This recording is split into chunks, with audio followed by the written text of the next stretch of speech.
How's it going? My name's Jacob Haugh. I'm here with Shayne Williamson for the first podcast of Jay and Shay Sports for Dummies, and let's get right into it. We got breaking news here in the sports world.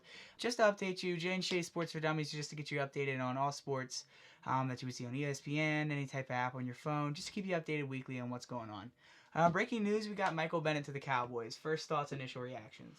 That's a great pickup for the Cowboys defense that's been struggling a little bit. They had a good game against the Eagles, and I think this will keep the ball rolling, get some pressure on the quarterback, which is the key to every defense. And what's crazy to me is what they had to give up for him. Just a 7th-round pick. In 2021. 2021. That's kind of ridiculous. That's a throwaway.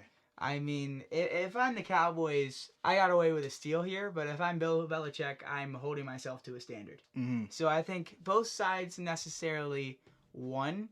One looks like they got a steal, but I feel like you got a cancer out of your locker room. Right. You know what I'm saying? You're trimming the fat as much as you can. And you got Mohamed Sanu in there. Mm-hmm. Now that he's in the fold, he's a great receiver. Right. I want to see if they're going to use his arm a little bit, but I'm really excited to see what happens for the Cowboys and for the Patriots. Right. One thing you told me before the podcast is Tua's not playing this weekend. Nope.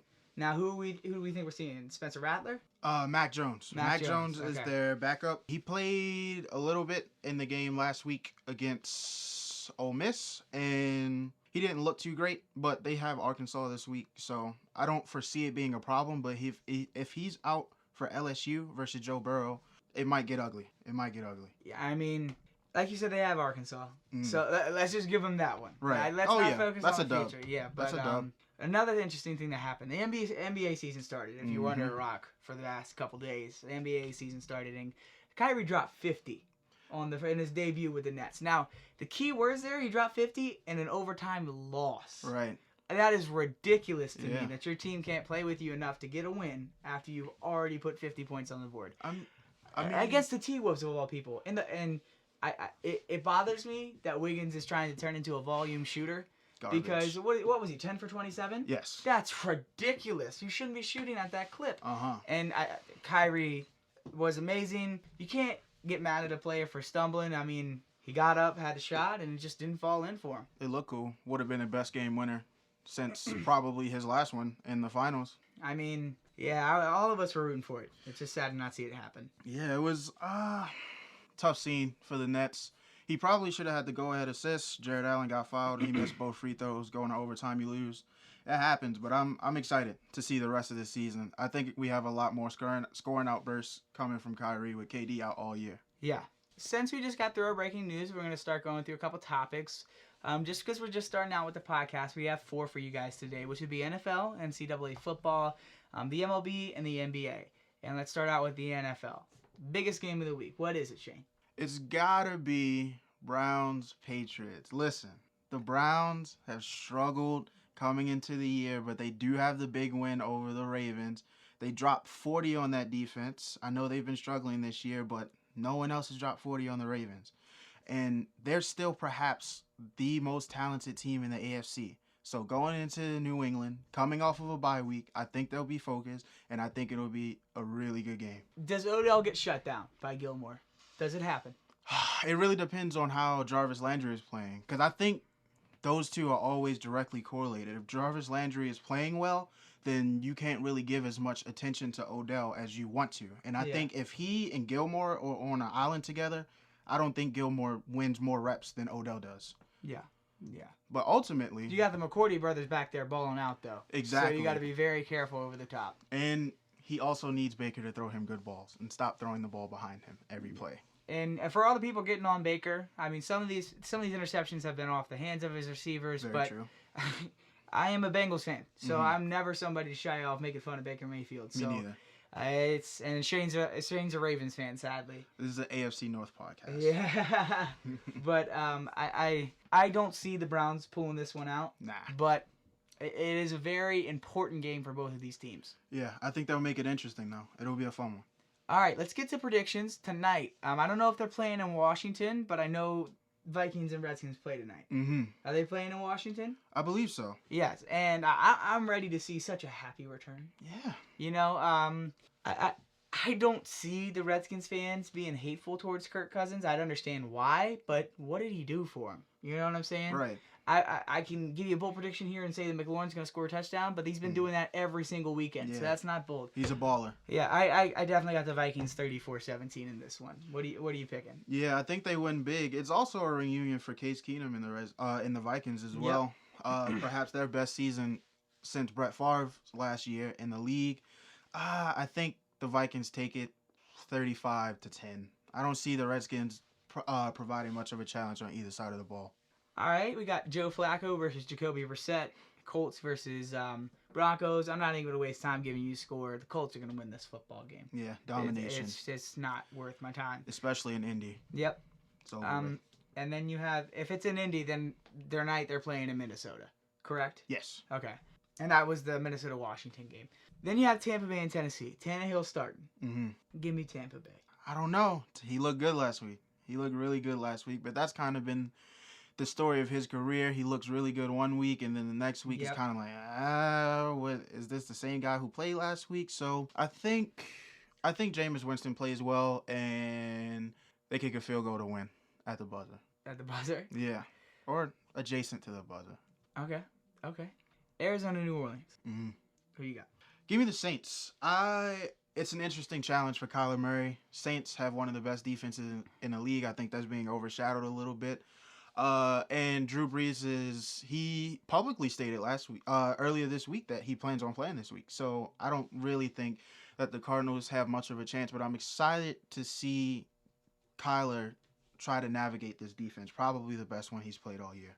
Cincinnati and LA. I think it's a more close game than people will give it. And they will be playing Sunday at 1 Eastern, but it's in London. Mm-hmm. So I think this game is a lot closer than people think. Right. I don't think AJ plays, and I think Alden Tate has a very good day. Mm-hmm. But I think the Rams pull this one out by a 10, 15 point margin. Right, yeah. I would say about the same. We'll see if Jared Goff can keep the momentum rolling from last week. Even a Bengals fan, I want to see Jared Goff crack a game open this year. Yeah. You know what I'm saying? I want to see it happen because he hasn't had a really good year, and I want to see it happen for him. Yeah. We haven't really gotten one of those vintage Sean McVay puts up a bunch of points game yet. I think this has the potential to be one. All right. New York Jets, Jacksonville Jaguars. Playing in Jacksonville. Minshew Mania. Who are you picking? Give me the Jets in this one. I like Sam bouncing back from New England. I think New England makes everyone look bad.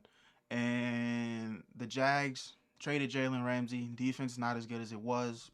I like Sam coming in here and rebounding. I'm going to pick the Jets as well. I'm a Bengals fan, so I watched them play the Jaguars last week. And for the first time, it looked like our defense dominated the team, other than the Seahawks week 1. Right. And they absolutely ripped apart Gardner Minshew when they played him. Right. I mean, they held him to 10 or 17 points. And when you do that, your team's supposed to win. But when you have Dalton as your quarterback, that's not going to happen. Not really putting up much points in return. No. And next we have the New York Giants and the Detroit Lions. I think the Detroit Lions is like the Dazaki man. Like they're the most interesting team in the NFL. Like I can't tell if they're good or not. Like they have so much talent. They've stayed around in really hard games, really close games. Just haven't been able to pull it out. And once was because of those little yellow flags. Yep. Yeah, they went in the Lambeau, and the refs were like, there's no chance you're winning here tonight. Yeah. And then they lost because of the refs. I got this one in a blowout. Give me Detroit. Oh, yeah. Giants, not much going there. I think Saquon will bust off like maybe 3 good runs, one of them going for a touchdown, but not much doing. Danny Dimes, not that good. Detroit wins. Big. Chargers, Bears in Chicago.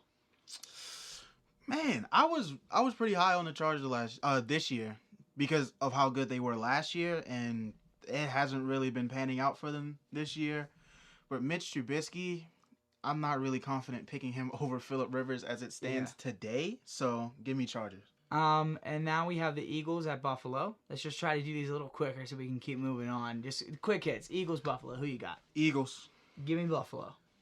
Seattle, Atlanta. In Atlanta. Give me Seattle. Yeah. Russ continues his MVP season.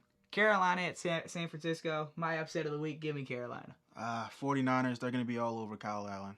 Cleveland and New England. Give me New England. New England. Defense keeps rolling. Oakland and Houston. Oakland. Talk to me. They're winning this week. That's my upset of the week. Oh, my goodness. Give me Houston. Green Bay in Kansas City. Matt Moore gets the job done. Give me Kansas City. No chance. Green Bay, big. Miami at Pittsburgh, Monday Night Football. Miami Dolphins are going to lose this football game. Yeah. Who cares? Mason Rudolph beats the Dolphins, yeah. Now we're going to move on to another little section of football. Mm-hmm. And this section of football has been pretty interesting this year. And that would be NCAA. Right. We have some pretty high-stakes games this weekend. Ohio State in Wisconsin, 3-13. And then you have number 2 LSU and number 9 Auburn. They're playing each other. Yep. Who do you got in the Ohio State-Wisconsin game and why? If you asked me last week, I would have been a little bit more confident in Wisconsin. But after losing to Illinois, that's a tough look. Ohio State, Justin Fields is rolling. Defense looks really good. Secondary is shut down. Give me Ohio State by 2 touchdowns and a field goal. That's 17 points. I'm going to go with Ohio State, and they're going to win it by a field goal. This game's going to be a lot closer than they think it is. And here's why. Ohio State has played some very formidable opponents and dug them into the ground this year. Right. I don't see that happening to Wisconsin. You're fired up. You're mad. Right. You just lost Illinois. Right. Doesn't mean you're out of it. Nope. Teams have made it into the college football playoff by grinding back after one loss. Ohio State's done that, and they won a title. Right. So it's neither here nor there. I can't see Wisconsin winning the game. I see them keeping it close. LSU, Auburn, initial thoughts? Well, this game is home to my Heisman winner so far. 7 games into the year, Joe Burrow. Bo Nix, I like you, dude. You showed good moxie week 1 against Oregon, throwing that game-winning touchdown. Not hanging with Joe Burrow and those receivers, their trio of receivers, Jamar Chase. He goes for 3 touchdowns. LSU wins big in the Tiger Bowl. Okay. Give me Joe Burrow winning this football game, but he is not the Heisman Trophy winner. Okay. It's going to be Jalen Hurts. And here's why. Jalen Hurts has been on a ridiculous clip this year, right? I mean, you got to look at his stats. Like, it's his 2019 season stats. 2,074 yards. 20 touchdowns. 3 interceptions. Okay. And a QBR of 95.2. Right. I just don't see this. And people, I don't like those flex videos after a game. Me neither. Where you go to work out after a game. But for Jalen Hurts, I feel like that actually is the type of person he is. Yeah, for and sure. And you can get that vibe off of him. Right. And like, if we saw Joe Burrow play against Jalen Hurts, that would be awesome. I think you would have your Heisman. Like, if that was the college football playoff and they had to play each other, they would basically be playing for the Heisman at that point. Right, yeah. I mean, what's your argument here for Burrow? He has 2,484 yards. Yeah. 29 TDs. Yep. 3 interceptions. 93 QBR. Yeah. 11.4 yards per attempt. And he is currently on pace to have the highest completion percentage in a single season of all time. 79.4%. He has been rolling. SEC defenses, everybody always talking about, it just means more, it just means more. Okay, if it means more, then he's tearing everybody up, including Florida, who did not stand a chance against him. I think he's the Heisman winner as it stands. And if he goes into that Alabama game and outplays Tua if he plays, or just dominates Bama's defense, he's the first pick. Yeah. And the Heisman's locked up at that point. Yeah. So we're going to move on from the NCAA, and we're going to go to a little bit of a hometown team now. Becoming some hometown heroes, maybe. Knock on wood, you know what I'm saying? I don't want to jinx them. Right. That's the MLB. Nationals, Astros. You got Garrett Cole, you got Verlander. Rocked them. I just don't see Verlander doing well in this series. I think this is classic overworking a pitcher, and that's what's happening. And they've lost 2 games, one because of Soto breaking a game open, and then game 2 with that huge 7th inning and a huge shot by Rendon. So what I see happening here is Nationals in 5 or 6. I can see the Astros picking up a win. I don't see them sweeping the Astros. Right. The Astros are too good for that. The problem here is going to become pitching. Right. And what does a pitcher need the most? After he throws a long day, what does he need? Days off, rest. Correct. And who had the most days off? The Nationals. Yep. You're right? I mean, they stormed through their series. Yep. It's scary if you're an Astro right now. And the one guy I'd stay away from is Jose Altuve. Yep. And that's the bottom line. World Series is going to be interesting, but I think Washington wins their first World Series in their first attempt. You know, you present some good arguments, but I think you can't underestimate the heart of a champion. And especially for this offense, who admittedly haven't showed up at all this postseason, really. But during the regular season, they had stats comparable to the Murderers Row Yankees. This offense is a sleeping giant, and I think they had a players meeting after game 2. I think they're going to be fired up. They're going to come to Washington, win 2 out of the 3 there, go back to Houston, and close the deal. I think Baby Shark eats him. I'm telling you, I do. Yeah, Juan Soto, really good. Really, really good. They're not missing Bryce at all. And that hurts me to say as a Phillies fan. Alrighty. NBA. We're starting out with the hugest hot button topic that's ever happened in any sports discussion. The best player that is in the league, so Michael Jordan is excluded. Mm-hmm. Best player in the National Basketball Association, Right. and that is Kawhi Leonard. Nah, still LeBron James. What else does the man have to do? I mean, He's won 2 titles in 2 different places. uh-huh. He's at a new place. Mm-hmm. Just beat the king. Right. What else do you need? And he did it without Paul George. I mean, AD and LeBron together were supposed to be unstoppable, right? let's remember, it's game 1 of 82. Correct. Game 1 of 82, and these 2 teams are probably going to meet each other in the Western Conference Finals. So this game 1 of 82... Don't sleep on the Rockets. Don't sleep on the Rockets like that. That's a whole nother discussion. I mean... That is a dynamite backcourt, quoting 2K. I'm just going to leave one point and then go back to Braun, who is still the best player in the league. I need to see Russell Westbrook not be a black hole of inefficiency before I buy into Houston. Oh, my goodness. It worked together when they played together. They did, but that was over a decade ago. They're going to light people up this year, and it's going to be amazing. We'll see. And what's interesting to me, I think Blake Griffin gets traded. I hope so. He deserves to. I think he'll become a Rocket, and if he becomes a Rocket, that opens up the entire league. That would be wild. Yep. That would be insane. Blake Griffin, I think he's a top 15 player right now.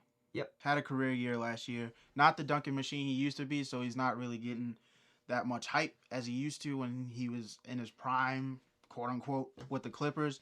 But he's the best player he's ever been right now. So I hope he gets out of that wasteland in Detroit. Please, please. I'm begging you, somebody, anyone. Offer up some money for him. Please. Get in there. Atlanta and Detroit tonight. Who wins? Right now it's 30-20. Atlanta. I think Atlanta. Trae Young, that's my guy. Breakout year this year. Definitely Atlanta. Drummond and Griffin. Is Drummond playing right now? Drummond is playing. Blake Griffin is out until Correct. the first week of November. Correct. We know Blake Griffin. The Hawks pull it off. Mm-hmm. Milwaukee versus the Rockets. The Rockets blow the brakes off the Bucks. And let me explain why. Mm-hmm. Let me explain why. And I know you're making faces over there. Sure. People aren't ready for this backcourt. They're not. They're not. And people are like, no, they're not going to learn how to share the ball. Mm-hmm. There's the memes of them arguing over the ball. Right. I'm telling you, they're not ready. And the fact that they're unprepared is going to come back to bite them. And I think tonight you will see Giannis go off for about 25 to 30. Uh-huh. But mark my words, both James Harden Mm-hmm. and Russell Westbrook will Right. have 25 points each tonight. Sure. Okay? Mm-hmm. I don't doubt that. Both will have triple doubles tonight. That's wild. And that's an extremely bold prediction. Mm-hmm. And I think that the one that you got to look out for who might not get a triple-double is Harden, Mm-hmm. just because of his rebounding ability. I don't Yeah. see him doing it. Mm-hmm. But tonight, if they want to prove to the entire league that they are legit, Mm-hmm. this is the team to do it against. Right. You know, that's when I knew the Raptors were legit, when they Mhm. beat the Bucks. Yep. Because the Bucks were complete. Mm-hmm. I think right now the most complete team in the NBA is the 76ers with that starting 5. You know what it is. Oh my gosh. We have a 76ers fan in the booth. We do indeed. But I think that there's different aspects of a team that make them weak, Mm-hmm. and I don't think their backcourt makes them weak. No. And I think that the Rockets pull out a win tonight. No, their backcourt does not make them weak, but what does make them weak is their wing defense. And it just so happens that the Bucks' 2 best players reside on the wings. That's Giannis, the reigning MVP, over James Harden, who was the runner-up last year, and then Chris Middleton, who made his first All-Star game last year. I don't think they have an answer for either one. I think it'll be a close game. Bucks win. Bucks pull away late, 9-10. I think this game I'm about to talk about is flashier, more important, Yeah, bigger, and cooler for sure. than the Clippers versus the Lakers. Mm-hmm. I think the Clippers versus the Warriors is 10 times more intriguing. Sure. No Clay. Mm-hmm. You know what I'm saying? I want to see what D'Lo does. Yeah, I'm I excited. don't like think him. D'Lo fits into this offense. Nope. I had it all. Like, it was a more give me the ball, let's figure out from there what we're doing Mm-hmm. in Brooklyn. And who do you let take the ball off the court? That's the question. Yeah. I think Steph is the guy there. I think we're going to see, that's my MVP pick for the year. Steph. Oh my goodness. He's going to have a James Harden-esque workload this year, assuming health, of course. Stephen A. Smith, that's blasphemy. Saying that a 2-time MVP is winning MVP again is blasphemy? He's not going to be the MVP. Who's going to be the MVP? MVP? Yeah. It's either going to be Giannis or Kawhi. No. Yes. Kawhi, I don't think plays enough games. They're going to sit him out because they're thinking championship. Giannis, I don't know. I think Steph... Or do you think the Joker could come in as a sleeper? That was the guy I was juggling with Steph on winning MVP because I think the Nuggets will have a top 3 seed this year. And I think that Jokic will flirt with a triple-double all year long because he's just that good. And he looks like the guy who came to fix your light bulb yesterday. So I think Jokic is going to be the runner-up. Steph, he's going to take more threes than he ever has this year. He's going to make more threes than he ever has this year. And he's going to carry this team to a top 5 seed, a team that has really no business being there with no more KD. He's in Brooklyn. Klay, Steve Kerr came out and said it's likely that he's going to play this year. So I think he's going to take this team places where they really don't belong, just like Russell Westbrook did, dragged them to a 5 seed, won MVP. Steph's going to follow the same formula. And I'm not saying that I don't respect Steph, because I don't agree with Michael Jordan. I think he's a Hall of Famer. For sure. I think that was super disrespectful of Mike to say that. I mean, Steph brought relevancy to the three-pointer. Mm-hmm. He changed the game. Changed the whole league. And I think when you have an impact on the game like that, Dennis Rodman with the rebounds. Right. You know what I'm saying? Isaiah Thomas, the original Isaiah Thomas, with small men in the league. Right. Spud Webb. You know what I'm saying? Guys who have an impact on how you play the game and why you play the game. Mm-hmm. The hook shot being prevalent. Yep, Kareem. It's Steph changed this game to a high contest, high scoring, fast-paced game where you have to win the game behind the three-point line. Right. And when you think about all those shots that were daggers, Kawhi behind the three-point line, Kyrie behind the three-point line, LeBron behind the three-point line. Right. All of these shots are behind what? Three-point line. And who made that prevalent? Steph Curry. The Hall of Famer. Uh-huh. When you don't even have to really talk about the impact on his game, which he defined this generation, at least with playing style. Of course, LeBron James is the defining player of the generation, but in terms of play style, it's Steph. But just look at the accolades. They speak for themselves. 3 rings, 2 MVPs. He's a Hall of Famer. Yeah. Mike, what are you talking about? Focus on your team. They stink. Oh my goodness, so much to talk about with the Hornets. But we're going to leave that till next time. We're going to put a cap in things here. Yep. Thank you guys for tuning in to Jay and Shay Sports for Dummies. We'll see you guys next time. And we're going to be talking about the same 4 topics: the NFL, NCAA, MLB, and NBA. I'm Jacob Haugh. I'm Shayne Williamson. You have a great night. Y'all be blessed.